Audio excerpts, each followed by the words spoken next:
So ಈಗಾಗಲೇ ನೀವು great Hornbill ಪಕ್ಷಿಯ ವಿಶೇಷತೆಯನ್ನು ಕೇಳ್ಕೊಂಡ್ರಿ.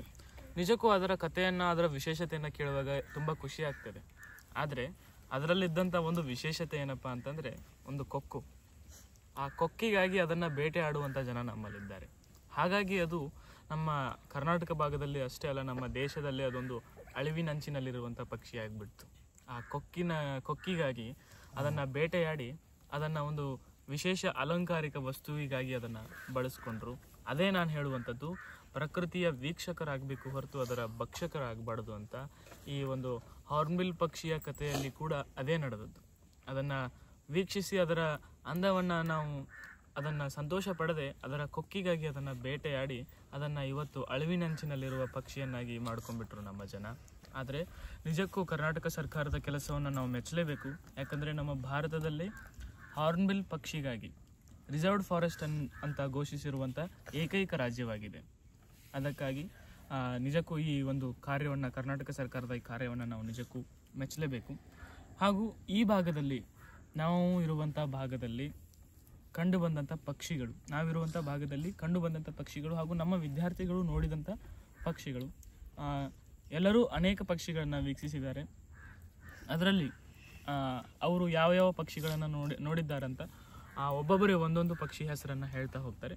So let's watch it.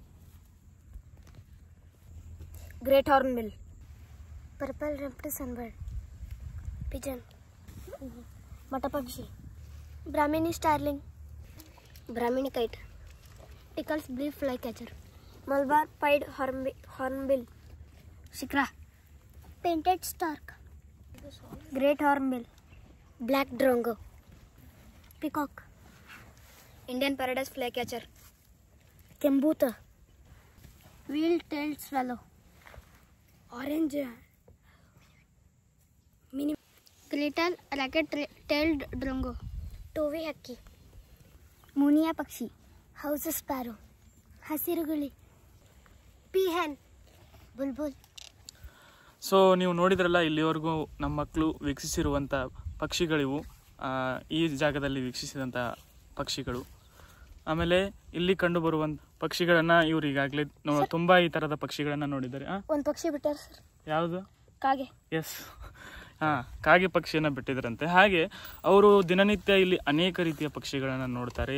ಅವರ ದಿನ ಶುರುವಾಗುವುದೇ ಒಂದು ಪಕ್ಷಿಯ ಬಗ್ಗೆ ತಿಳ್ಕೊಂಡು, ಆ ಪಕ್ಷಿಯನ್ನು ನೋಡಿಕೊಂಡು, ಯಾಕಂದರೆ ಪರಿಸರದಲ್ಲಿ ಆಗುವಂಥ ಬದಲಾವಣೆಗಳು, ಪರಿಸರದಲ್ಲಿ ಆಗುವಂಥ ಚಟುವಟಿಕೆಗಳು ತುಂಬ ವಿಸ್ಮಯಕಾರಿಯಾಗಿವೆ. ಅವು ನಮ್ಮ ಬದುಕಿಗೆ ಅನೇಕ ಪಾಠಗಳನ್ನು ತಿಳಿಸಿಕೊಡ್ತವೆ. ಹಾಗಾಗಿ ವಿಶೇಷ ಏನಪ್ಪ ಅಂತಂದರೆ, ಇವತ್ತಿನ ನಮ್ಮ ದಿನ ಅದೃಷ್ಟದ ದಿನ ಅಂತ ನಾನು ಮತ್ತೊಮ್ಮೆ ಹೇಳ್ತಾ ಇದ್ದೀನಿ. ಯಾಕಂದರೆ ನಮ್ಮ ಮಕ್ಕಳು ಪ್ರಕೃತಿಯಲ್ಲಿ ಆಗುವಂಥ ಬದಲಾವಣೆಗಳನ್ನು ತಿಳ್ಕೊಂಡಿದ್ದಾರೆ, ಪ್ರಕೃತಿಯಲ್ಲಿ ಇರುವಂಥ ವಿಶೇಷತೆಗಳನ್ನು ತಿಳ್ಕೊಂಡಿದ್ದಾರೆ. ಹಾಗೆ ಪ್ರಕೃತಿಯನ್ನು ಕಾಪಾಡುವಂಥ ಜವಾಬ್ದಾರಿಯುತ ಸಲಹೆಗಳನ್ನು ಅವರು ಕೇಳಿಕೊಂಡಿದ್ದಾರೆ. ಈ ಒಂದು ಲಾಗ್ನ ಉದ್ದೇಶ ಇಷ್ಟೇ, ಎಲ್ಲರೂ ಕೂಡ ಪ್ರಕೃತಿಯನ್ನು ಕಾಪಾಡಬೇಕು ಅನ್ನುವಂಥದ್ದು. ನಾವೆಲ್ಲರೂ ಮತ್ತೊಮ್ಮೆ ಹೇಳ್ತಾ ಇದ್ದೇವೆ, ಎಲ್ಲರೂ ಪ್ರಕೃತಿಯ ವೀಕ್ಷಕರಾಗಿ, ಎಸ್, ಪ್ರಕೃತಿಯ ಭಕ್ಷಕರಾಗಬೇಡಿ. ಸೊ ಮತ್ತೆ ಇದೇ ರೀತಿ ಮುಂದಿನ ಲಾಗಲ್ಲಿ ಸಿಗ್ತೇವೆ. ನಮ್ಮ ಪ್ರತಿಯೊಂದು ಲಾಗ್ ಕೂಡ ಅರ್ಥಪೂರ್ಣವಾಗಿರುತ್ತೆ. ಯಾಕಂದರೆ ನಾವು ಅರ್ಥ ಇಲ್ಲ ಏನೂ ಮಾಡಲ್ಲ. ಯಾಕಂದರೆ ಅರ್ಥವಿಲ್ಲದ ಜೀವನ ವ್ಯರ್ಥ. ಹಾಗಾಗಿ ಅದು ವ್ಯರ್ಥ ಆಗೋಕ್ಕಿಂತ ಮುಂಚೆ ಅದನ್ನು ಅರ್ಥೈಸ್ಕೊಂಡು ನಾವೆಲ್ಲರೂ ಸಮರ್ಥರಾಗೋಣ ಅಂತ ಹೇಳ್ತಾ ಮುಂದಿನ ಲಾಗಲ್ಲಿ ಮತ್ತೆ ಸಿಗ್ತೇವೆ. ಅಲ್ಲಿವರೆಗೂ tata, bye bye, take care. So ಬಾಯ್.